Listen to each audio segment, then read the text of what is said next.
설계사가 현타가 오는 진짜 이유가 뭐라 그래? 혹은 이걸 번아웃이라고 하기도 해. 현타가 왔다는 것과 동시에 사실은 깨우친 거야. 이게 뭔 말이냐면 나는 편하게 일하고 누구한테 의지하고 도움 많이 받고 케어받고 이렇게 해서 일하려고 회사에 왔는데 몇 군데 또 이직도 해다 보니까 이거 결국 내가 해야 되는 거네. 아, 나는 도움도 받고 편하게 하고 의지도 많이 하고 하려고 그랬는데 그때 현타가 세게 와요. 그러니까 결론은 내 의도랑 다른 거지. 내가 기대한 거랑. 나는 쉽고 편하고 의지 많이 하면서 도와주고 케어받고 이뻐 받고 막 하려고 해서 왔는데 이거 결국 내가 열심히 해야 되는 거네. 그때 현타가 세게 와요. 나는 그거를 시작도 하기 전에 알았어. 이거 결국 영업이라는 건 내가 해야 되는 거네. 뭐 회사에서 케어 해줘봐야 그 쥐꼬리만큼 뭐 계약 한두 개 뭐 나와봐 이건 되지도 않는 거고 이건 내가 그냥 개같이 뛰어야 되네. 그냥 해가지고 한 거야. 그래서 멘탈이 엄청 강해진 거지. 근데 뭐 이 회사는 뭐 이게 없어. 저 회사는 저게 없어. 물론 회사도 기본적으로 일할 인프라는 깔아주는 건 맞아요. 근데 결론은 어쨌든 간에 이거 내가 해야 돼. 내가 가만히 있다가 회사에서 해준 게 없어. 현타가 그때 막 엄청 세게 와가지고 이걸 더 해야 되나? 그런 생각까지 가는 거야. 그래서 저도 문의를 듣다 보면 엄청 의지를 하려고 그래. 뭐 이런 거 해주는 거 없어. 뭐 스스로 하려고 하는 건 뭐냐 이거지. 나도 속으로 생각할 때. 물론 이제 직접적으로 얘기는 안 하는데. 아, 그래, 있어요. 이것도 있어. 이것도 있어. 이거 막 끝도 없어. 단골 메뉴들 있어. 막 수수료 얘기하면 아, 수수료가 작네요. 그럼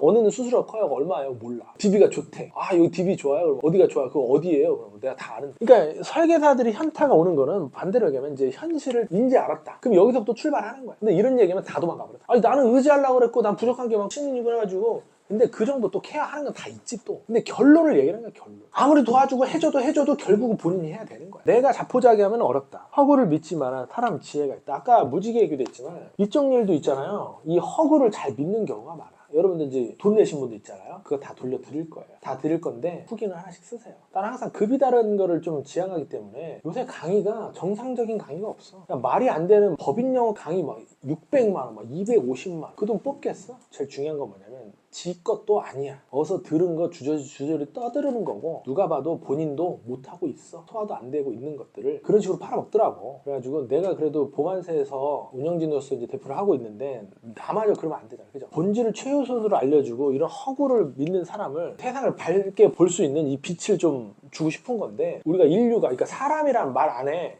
지혜라는 말도 포함이 돼 있대요. 그리고 우리가 돌고래나 오랑우탕 뭐 이런 똑똑한 애들한테도 지배를 안 당하는 이유가 지혜가 있기 때문이야. 근데 지배만 안 당하는 게 아니라 우리는 인류를 점령을 해버렸지. 여러분들 코끼리 한 마리하고 사람 한 마리하고 싸우면 누가 이겨요? 그럼 코끼리 10마리하고 사람 10명하고 싸우면 누가 이겨요? 그 사람 10명에는 여성도 있고 애도 있고 할아버지도 있어. 근데 확 얘기를 바꿔서 해볼게. 코끼리 10,000마리하고 사람 10,000명하고 싸우면 누가 이길 것 같아? 사람이 한 명도 안 죽고 코끼리를 다 이길 수 있어요. 그거는 학살이라고 하는 거예요. 우리는 사실을 여기를 다 학살해버린 거예요. 뭘로 학살해요? 지혜로. 이렇게 인류를 지배할 수 있는 거. 그래서 사람이라고 태어나는 자체가 로또라고 불릴 수 있는 게 지혜를 가지고 인류를 지배를 해버린 건데 이 지혜에 더 무서운 게 하나가 있어. 내가 여기서도 좀 만들려고 하는 건데 협력을 할 수 있다는 거야. 지혜가 모인다는 거야. 그래서 우리나라도 뭐 국방부가 있고 과학기술부가 있고 기획재정부가 있고 무슨 뭐 여성가족부가 있고 뭐가 있고 하잖아. 각자 지혜들이 모여가지고 이제 국가라는 틀을 이제 만든 거지. 근데 여기서 다 없고 대통령 하나만 있어봐. 우리 경제 살리겠다. 장관 다 없어지고 지자체장 뭐 시장 다 없어졌어. 가능해? 불가능해. 미국은 막 무슨 장관 각 부처별로 딱 돼 있어. 어디가 이길까? 미국이 이기지. 근데 이 설계사들이 지만 살라다가 이 지혜 모르는 거를 개념을 몰라. 내가 여기서 하고 싶은 게 뭐냐면 저는 사실 고능률 설계사들을 많이 양성하는 거예요. 왜냐면 이분들이 지혜가 있어. 그리고 지혜가 꼭 머리 맞대고 일하는 게 아니라 같이 일하고 같이 움직여 주기만 해도 그거는 사실상 지혜가 되는 거예요. 더 극단적으로 얘기하면 제가 설계사 때도 나도 영업 진짜 잘하고 싶어가지고 잘하는 선배들이 어떻게 일하나 이렇게 봤어요.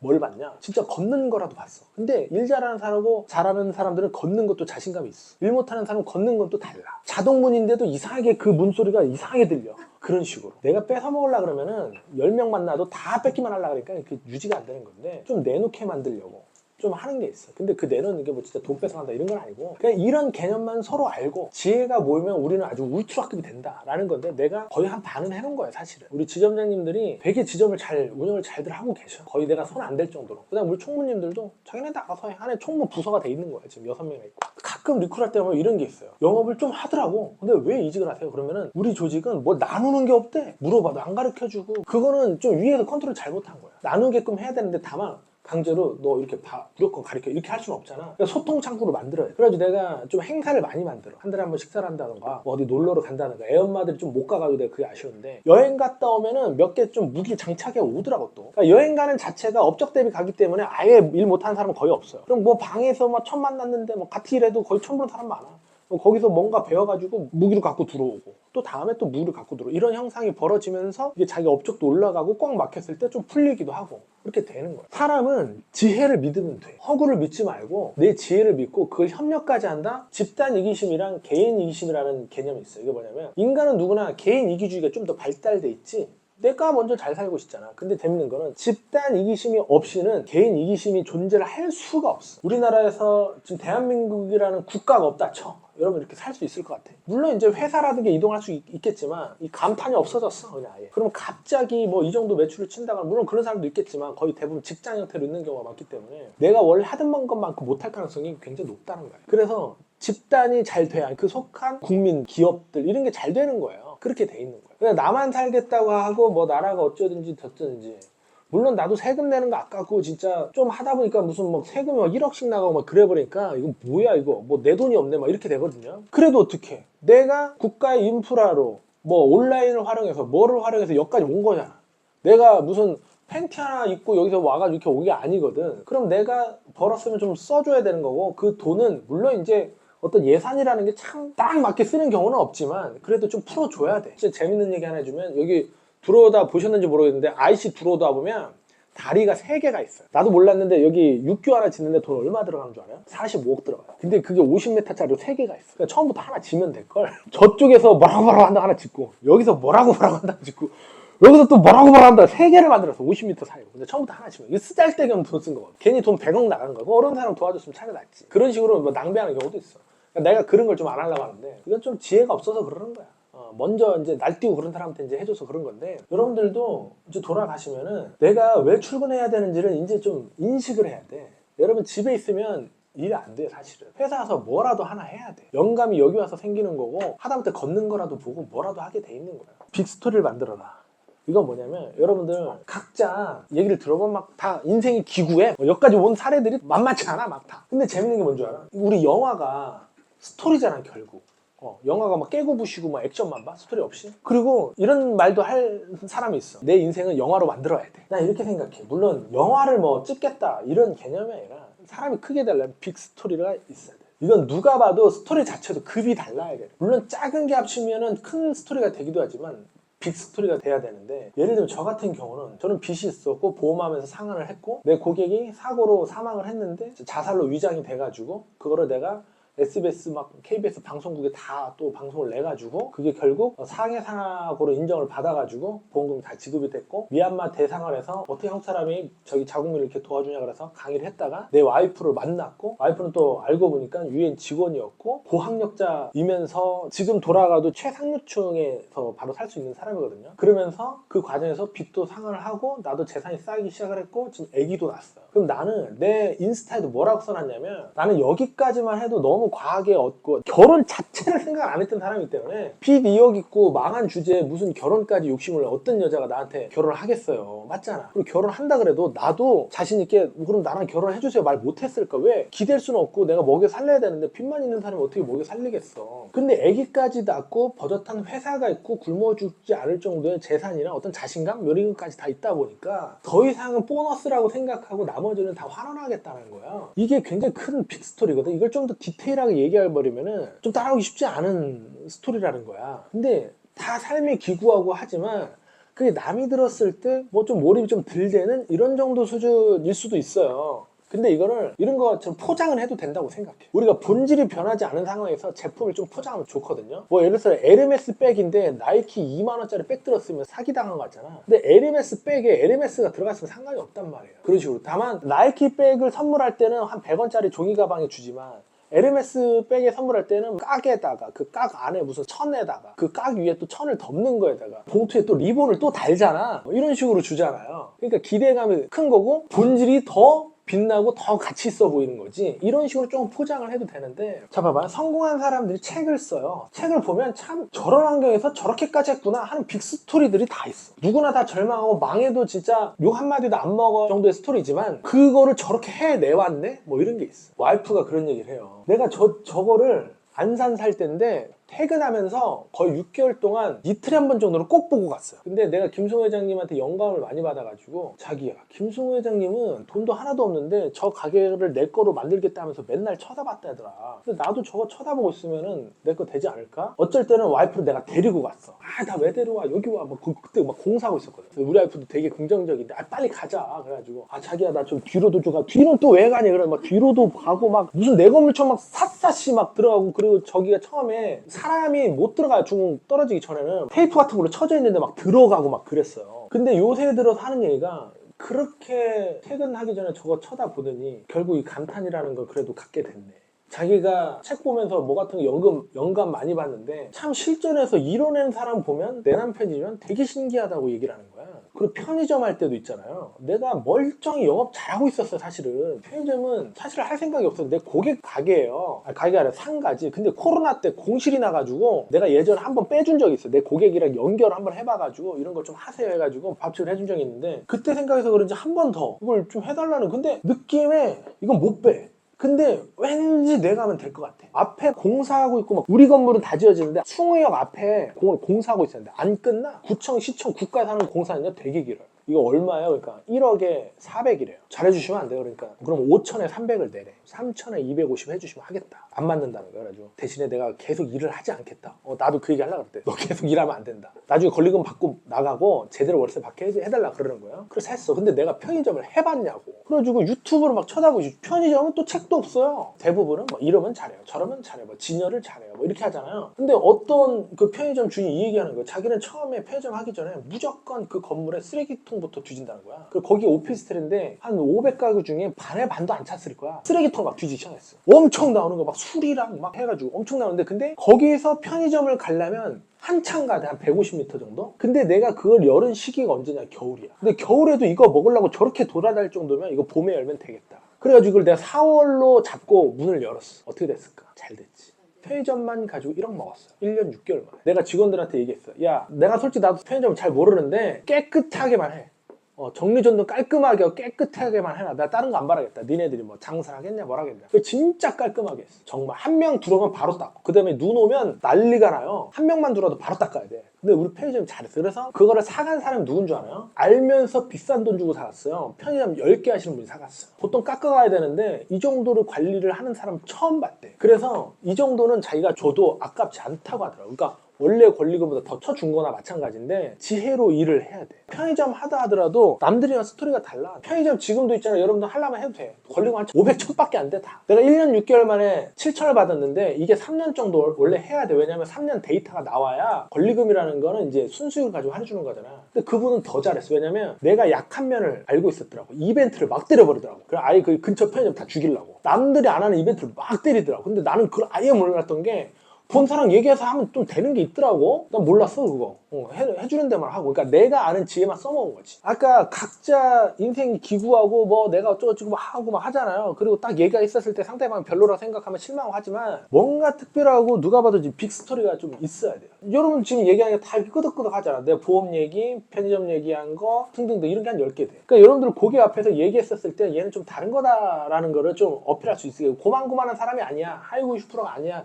라는 거 어필할 수 있게끔 본질이 흐려지지 않는 한에서 포장을 좀 해도 된다. 영업 시작 전에 알아야 될 필수 개념 3가지. 어떤 마음가짐에 따라 효과가 360배까지 차이가 난대요. 똑같은 내용의 강의를 들었다 하더라도 어떤 사람은 그 효과를 못 보는 거고 어떤 사람은 많이 보는 거예요. 저는 저대로 열심히 하겠지만 집중력과 몰입이 중요한 거예요. 자, 메타인지. 메타인지가 뭐예요? 아는 것 같은 상태랑 설명할 수 있을 정도로 아는 상태. 설명할 수 없으면 지식이 아니라 그랬잖아요. 내가 설명을 했는데 상대방이 못 알아들었다. 그거는 내가 아는 것 같은 상태예요. 예를 들어서 학원들 있잖아. 학생들 가르치는 학원. 근데 학원 선생님이 잘 모르는 것 같아. 납득이 안 가. 학생들도. 못 알아듣겠어. 결과적으로 성적이 안 올라. 그러면은 선생이 문제 있을 가능성이 좀 커. 그리고 내가 여러분들 좀 집중하라고 말씀드렸지만 고객은 집중을 하는 게 아니라 집중이 되는 거지. 내가 얘기하는 거에 집중이 돼야 되잖아. 근데 고객이 내가 얘기하는데 집중을 못하고 몰입도 못해. 뭐 나는 열심히 얘기하는데 뭐 약간 딴 생각하는 것 같고 막 그래. 그 얘기는 내가 설명이 부족한 거야. 부족하다는 건 뭐냐면 아는 것 같은 상태인데, 여러분들 잘 생각해 보세요. 내가 오늘 설명을 잘해가지고 계약이 좀 부드럽게 잘 나왔다고 생각을 했었을 때는 세 가지가 다 들어가 있거나 적절하게 잘 들어가 있어요. 뭐냐? 사례, 비유, 예시. 그러니까 사람은 보이지 않는 거를 잘 상상하기 어렵고 이해하기 어려워가지고, 그건 이건 있잖아요. 애를 키웠을 때 생각해 봅시다. 사고가 났을 때 생각을 해봅시다. 차는 이렇게 생겼고요. 뭐 보험은 엔진에 해당되는 이런 거고요. 비유는 이제 상대방이 아는 걸로 해야죠. 예를 들면 여성 고객 앞에서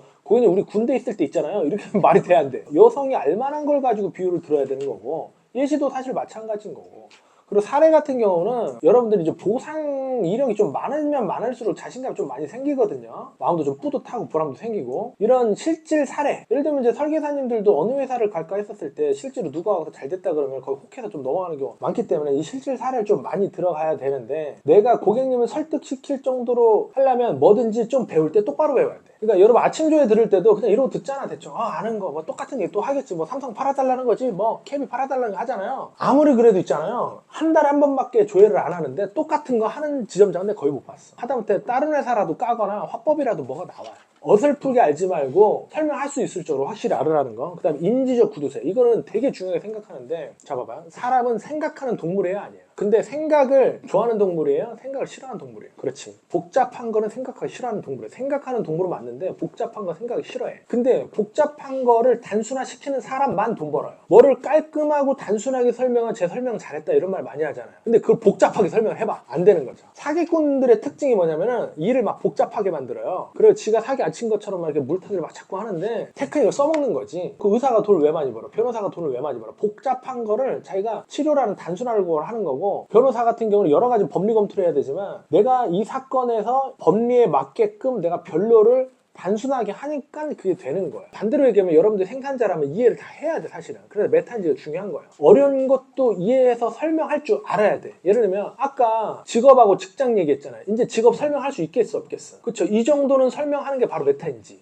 그리고 이 정도는 설명해야 여러분들이 헷갈리지가 않는 거지. 내가 단순화시켜서 깔끔하게 설명을 한 거니까. 이런 식으로 어떤 단어나 용어의 좀 정리도 좀 해놓는 게 중요하고. 농업 발달, 이건 뭐 생뚱맞은 얘기냐. 농업 발달을 왜 나와, 보험용 하는데. 농업 발달이 뭐야? 인류가 발전하기 시작한 게 사실 농업이 발전하면서부터예요. 그 전까지는 쌀이 안 나오다 보니까 위험하게 짐승 잡아먹고, 아까 뭐 코끼리랑 싸워도 지지만, 옛날에는 뭐 내가 동물 잡아먹으러 갔다가 이제 안 돌아와, 자기가 잡아먹힌 거지. 근데 이게 이제 쌀을 생산해내기 시작하면서 이제 위험하게 짐승 안 잡아도 되고, 그 다음에 또 협동심이라는 게 또 필요해가지고 또 부족이라는 게 만들어지고, 부족이라는 게 만들어지니까 이제 번식이라는 걸 하게 돼서 후손이라는 게 계속 이렇게 나오는 거죠. 근데 이 농업 발달이 치명적인 게 하나가 있어요. 뭐냐면 농업 발달은 뭐야? 우리가 같이 잘 살자, 위험하지 않게 힘을 합치자, 이거잖아요. 우리 죽자고 만난 게 아니잖아. 근데 농업 발달이 치명적인 게 뭐냐면 바이러스가 있어. 지금 우리 코로나라는 바이러스가 솔직히 그 사망 위험률이 뭐 0.1%나 1% 정도밖에 안 되는데도 불구하고 엄청 위험하다고 막 많이 얘기를 했었잖아요. 근데 예전에는 진짜 걸리면 바로 죽는 그런 치명적인 바이러스가 있었단 말이야.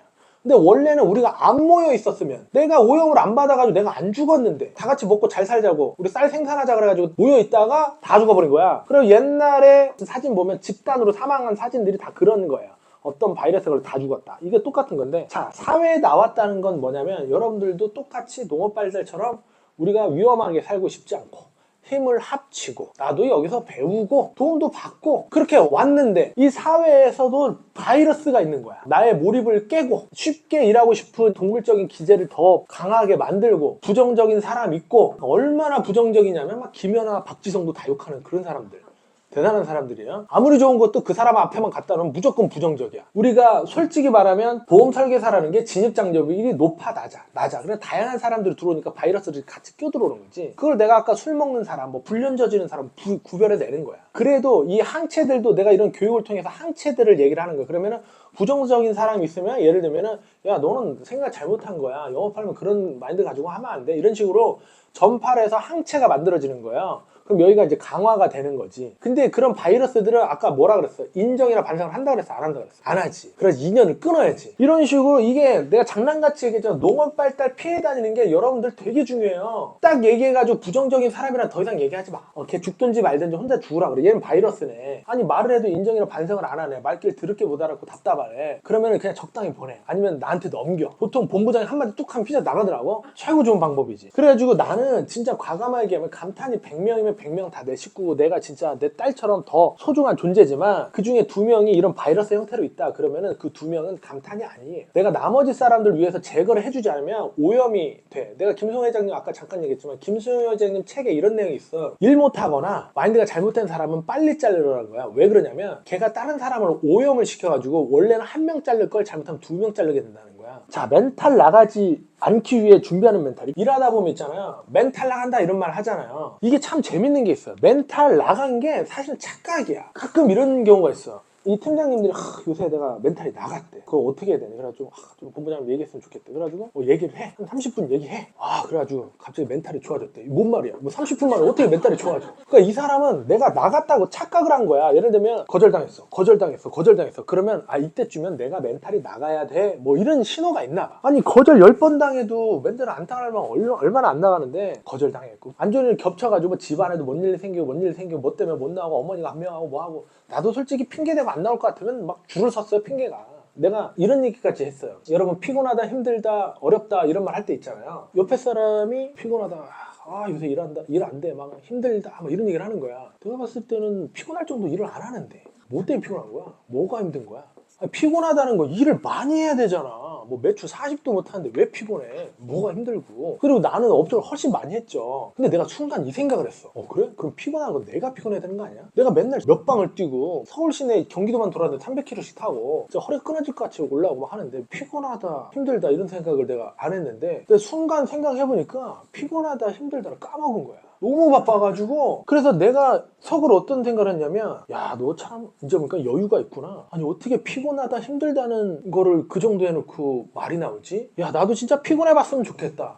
힘들어봤으면 좋겠다. 그거 할 시간도 없이 막 청약해야 되고 청구해야 되고 일 없으면 일 없는 대로 찾아야 되고 뭐 내일 고객 만나면 나는 이렇게 말하면 고객님 이렇게 말하겠지 이렇게 말하면 또 이렇게 말하겠지 막 시뮬레이션 굴려야 되고 이걸 하다 보니까 생각할 틈이 없는 거예요. 피곤하다 힘들다. 이게 단순한 착각이더라고. 그러니까 이런 얘기를 내가 해줬어. 그래서 갑자기 멘탈이 살아났대. 이게 뭔 말이야?